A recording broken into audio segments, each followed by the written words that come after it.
4 years ago, I made a video on my channel about Swedish politics because it was election season and I had two of my Swedish friends on and we took the Valkompassen. For those of you that don't speak Swedish, it's basically like a quiz that you take to know which candidate or which party, I suppose is the better way of saying it, because you don't really vote for the candidate as much in Sweden, you mostly vote for the party.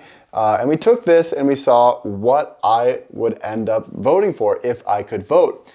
Now, 4 years later, I'm allowed to vote in 2 out of the 3 elections in Sweden. I don't really understand why I'm allowed to vote in like the local elections and those types of things, but not in the national election for the Riksdag. So that is a little bit strange, but it probably has something to do with the fact that I am not yet a Swedish citizen, which is a work in progress, but things with the immigration office take a lot of time. But with that being said, I figure I could still do a video and maybe break it down for you guys that are interested in Swedish politics. What are the key issues that people are concerned about in 2022? So you have this quiz that you can take. I'm going to do it on my phone, so follow along and you can see a little bit about my political opinions. I don't really know who I would vote for, so if I could vote in the national elections, I think I would just pretty much go with my answers on here, and that would decide who I would vote for. So I'm going to record my screen here on my phone. Let's jump into it. So this first question is talking about if the private schools in Sweden should basically be allowed to earn profits and spread those profits to the shareholders, is how I am interpreting it. I don't think it should be forbidden. I'm going to say that's just a gut feeling. I don't have a strong opinion either way. Question 2, nuclear power should be built out. I don't think nuclear power is a great idea. I think there's so many different other great sources of energy. And I just think that, like, after watching the Chernobyl series on HBO, I'm like, I don't want to have any sort of problems with nuclear reactors and toxic stuff. I just don't really like that idea so much. So I'm going to say that's a bad idea. Okay, this next question, police should have the right to basically be able to search people in visitation zones, in basically areas that have high crime. And with this one, the police would basically be able to just go up to people in these zones without a warrant and just search them. I personally think this is a really, really bad idea, that a police can just come up to you and search you without any basically reasoning. I don't really like that. RUT-avdraget ska avskaffas. So basically in Sweden, when you have like people cleaning your house or certain services, the government will pay a portion of that to make the services cheaper and more affordable for the end consumer. I don't have a problem with that going away. Personally, I'm sort of for the free market, supply and demand. If there's less cleaners, they can charge more. If there's a lot of cleaners, then they'll charge less.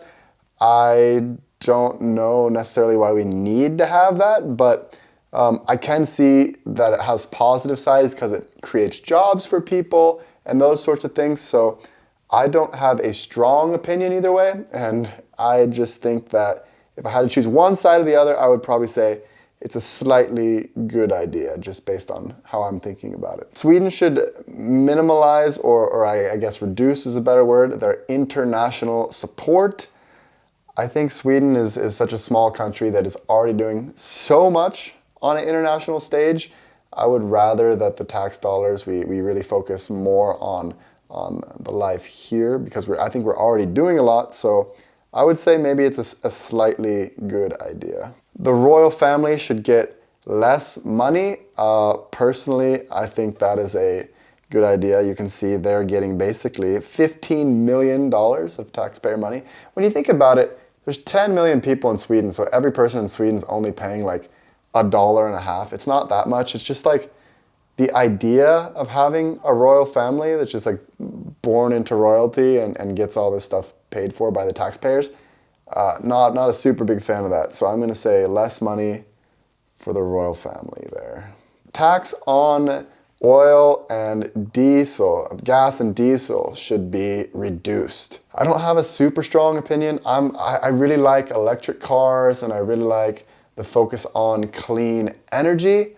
But I also understand that lower taxes on those sorts of things can make lower prices and on products in the economy. So I guess I just don't have a super strong, I'm actually gonna skip over this one. Tax on apartments should be higher. I'm gonna say that is a terrible idea. The housing situation in Stockholm, it's already extremely expensive to live if you're judging on the free market. I don't think we want to have more taxes on that. And just in general, I'm not a fan of super high taxes. So I'm going to say that is a very bad idea. This one says culture should be financed in a larger part by private people and not necessarily the government. I would tend to agree with that. I think that it is nice that the government supports culture and art and these sorts of things, but I would say, I think in the US, we probably have that more privatized. I'm gonna just slightly agree. It should be harder for counties to stop the wind power, basically, the windmills and generating power through that. I don't have a strong opinion either way if it's the central government or the communes that make that decision, so it doesn't really matter to me. I'm gonna skip over. It should be forbidden to beg in Sweden. This one I would say is probably, I think personally, a good idea because Sweden's already a country where so many people are so well taken care of. There's such a strong support system in place compared to a lot of other countries. And it seems like a lot of the people that are begging in Sweden, it's like sort of an organized ring of people that are not even from Sweden. So I just think it's sort of weird. Also, I think in the US, you don't see begging outside of stores and shops as well because shopkeepers sort of own the property just outside. So as a beggar, you couldn't, in a lot of cases, just sit right outside the grocery store. The shop owners, I think, could make you move away, whereas in Sweden, they can just sit like literally right at the door to all the grocery stores. So it's the first thing you see every single time you go in to get your groceries. I think that's a little bit annoying, so I'm gonna say it's a good idea to get rid of. This question says a third gender should become official for people that don't identify as a woman or a man. I don't have a strong opinion on this either way. This one says parents should be allowed to decide over their paternity and maternity leave days themselves within the family. Right now, how it is in Sweden is the government basically says that the dad needs to take a certain number of days and the mom needs to take a certain number of days, at least a minimum. And I think that that has a lot of positives because it promotes basically more equality. Say, for example, either mom or dad is earning a lot more money. It still ensures that like both the mom and the dad can have that time at home with their kid, which is good for the kid's development. But at the same time, in principle, I don't like the idea of the government telling me how to run my private family life. So I think, ultimately, I think this should be a decision for me and my partner. This is a tough one. I can see the advantages of why they have it, but I just think in my philosophical reasoning, I think it's good if the parents can actually decide. So I'm going to say this is a really good idea. Private web doctors should no longer be financed by basically tax dollars. I think this is a really bad idea. In the digital age, it's so convenient to be able to go on to doctor.se and get help very, very quickly, whereas going actually into a doctor's office when you have something small, it can be very annoying. There's longer queues. I've had a really, really good experience with online doctors, and I don't see any reason why they should not be getting tax money. So I'm going to say that it's a bad idea to not give them money.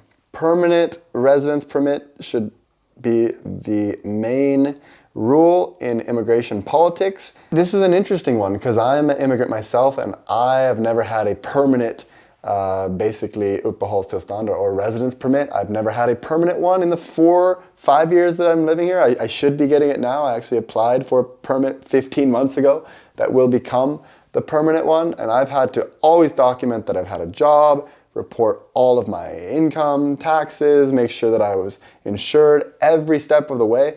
I think it's weird if somebody just comes here and then just has permanent residence automatically. I can see if they're like a good citizen and they have a job and all these things, like being able to work up to that.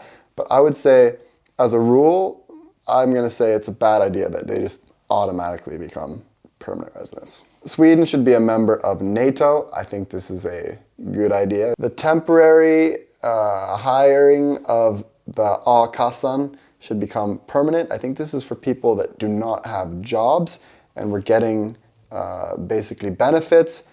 I would say that I'm a little bit less for giving out a lot of tax money to people that don't have jobs, but I'm just maybe coming from that US system where if you don't have a job, you don't make money.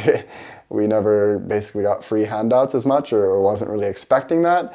I'm just gonna say slightly bad idea for that one. The protection for the beaches in certain areas should be abolished.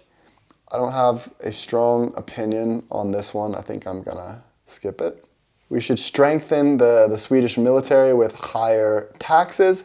I just think our military is already good but very small, and no matter how much more tax money we put in, I don't see really the need for Sweden to have a huge military presence. I'm gonna say that's a bad idea.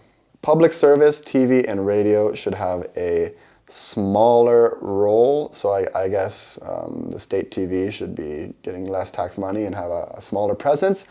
I don't really watch national TV in Sweden that much, maybe the news once in a while. But most of the entertainment I watch is like Netflix, Amazon Prime, HBO anyway. So for me, I guess I could be okay with spending less tax money on those sorts of things. This one says that basically they will make it forbidden to sell gas and diesel cars from the year 2025. That is coming up really soon, in only 3 years. That seems very soon, but at the same time, I'm all for the move towards electric cars, more sustainable methods of transportation. I'm gonna say actually good idea. This one says that we should have grades from the 4th grade, that grades should be obligatory. And this is interesting because in Germany, for example, in the 4th grade, they are basically, it's a crucial year because the 4th grade teacher has to decide if they're gonna go to Gymnasium, Realschule, or Hauptschule. And those are like the 3 levels of schools. And the Gymnasium is like the college preparatory schools, the Realschule is like middle, and then the Hauptschule is like a trade school. So already at such a young age, the teachers are basically deciding what track that kid is destined for. I think in Sweden, even if we make grades mandatory in 4th grade, it's not going to be that extreme that they have in Germany where it literally decides their entire life. I think it's important that we measure people so we can figure out who needs extra help, who can we push and nurture their strengths. As a former teacher, that was always something that I like to take note of. Who can I challenge? Who needs the extra help? I think that it is a good idea to have grades, but Sweden's a very non-competitive society, I would say, so I could see why there's a lot of people that don't want to have grades or put this kind of pressure on the young people. But me, just naturally, I'm a competitive person, and if I was a 4th grader, I knew for a fact that I cared about my grades and was focused on that.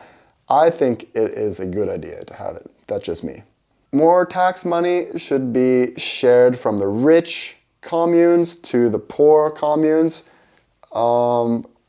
I just think that if you're getting taxed highly in one area, that your taxes should go towards the area that you're being taxed. This one I don't have a super strong opinion. I'm gonna hop over. The purchase of sexual services should have at least 1 year prison sentence. I always thought this was really weird in Sweden, that it was illegal to buy sex, but legal to sell.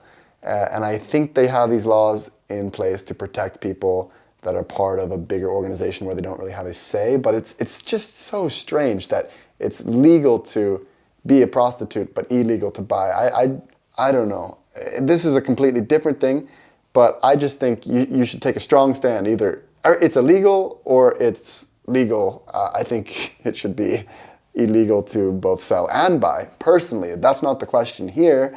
I don't have a strong opinion on this, so I'm gonna hop over it. The market price for rent should be basically what goes into effect for new, basically, apartment contracts, I think that's a great idea. If it costs more to live in a certain area, that's what it costs. I mean, let the market decide, supply and demand.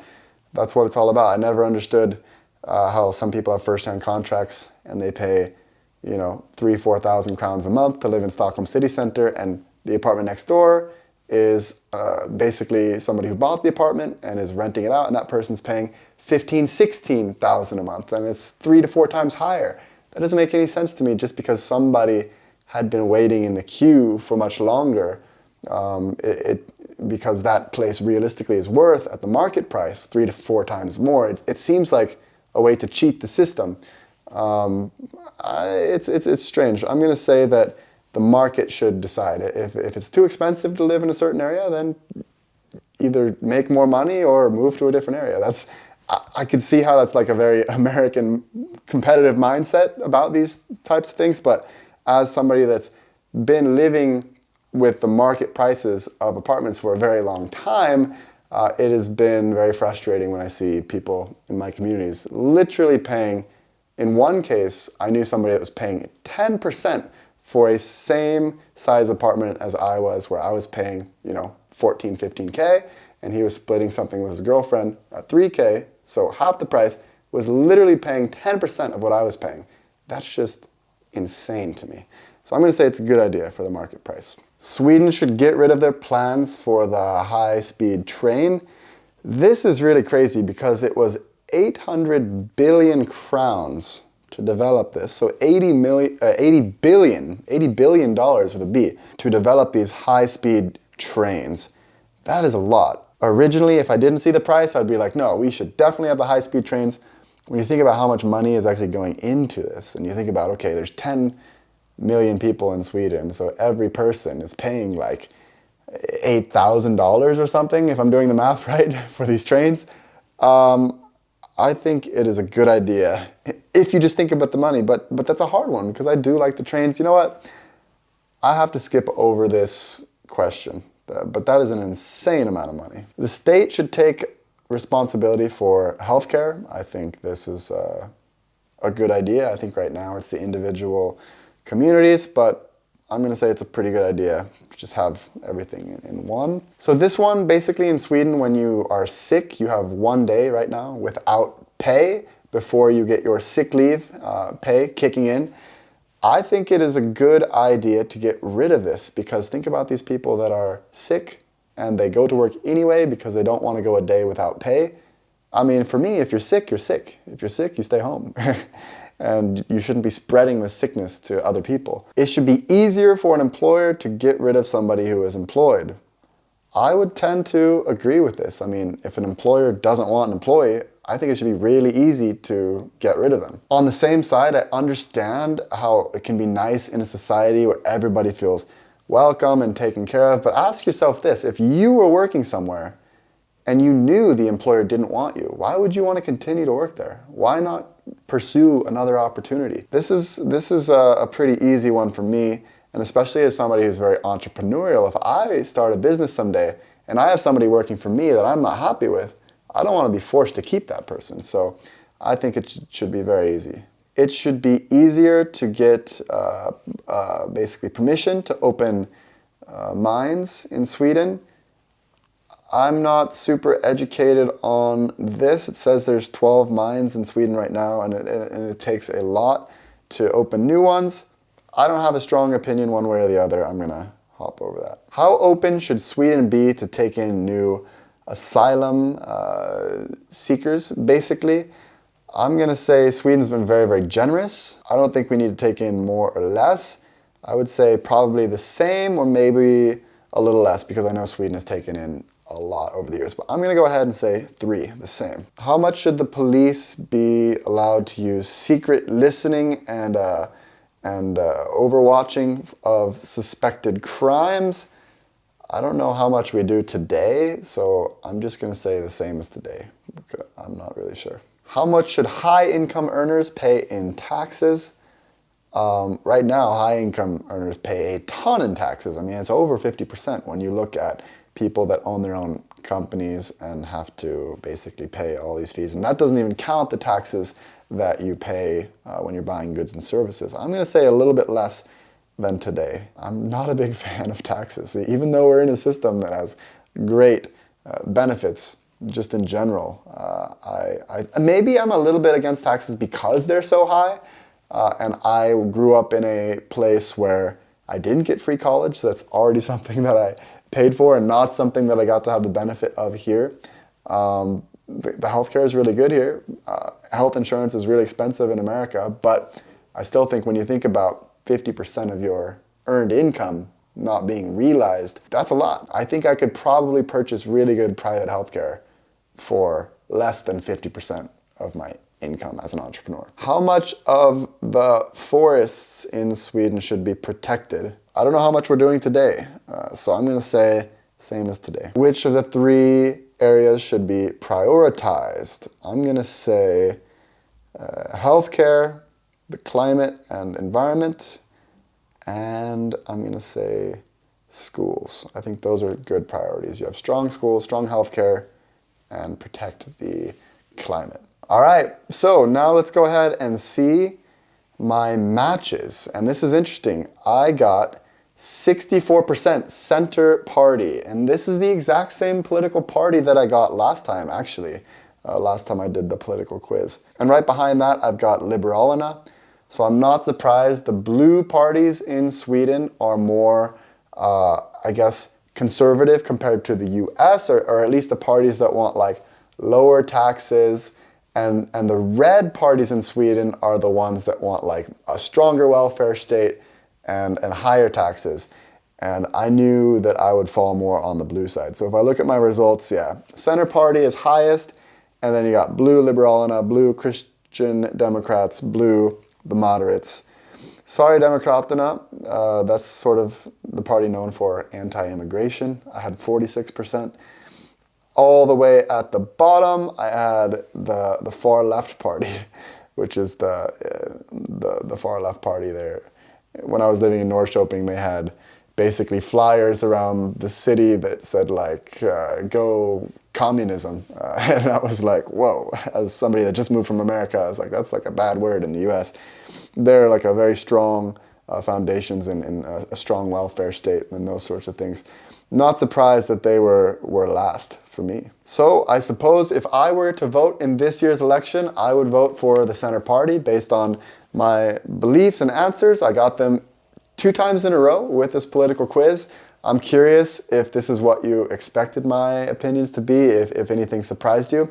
But what's surprising to me is that there was no one party that I agreed strongly with when my top party was only 64%.